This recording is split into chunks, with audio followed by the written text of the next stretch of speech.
आखिरी समय पे धाना राजा का बोलावाई, राजा जी से मांगाई बचनियाना।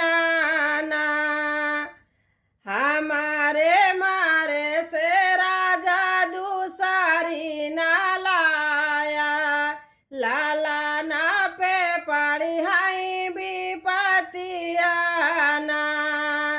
हमारे मारे से राजा दूसरी ना लाया, लाला ना पे पड़ी हाई विपतियाना।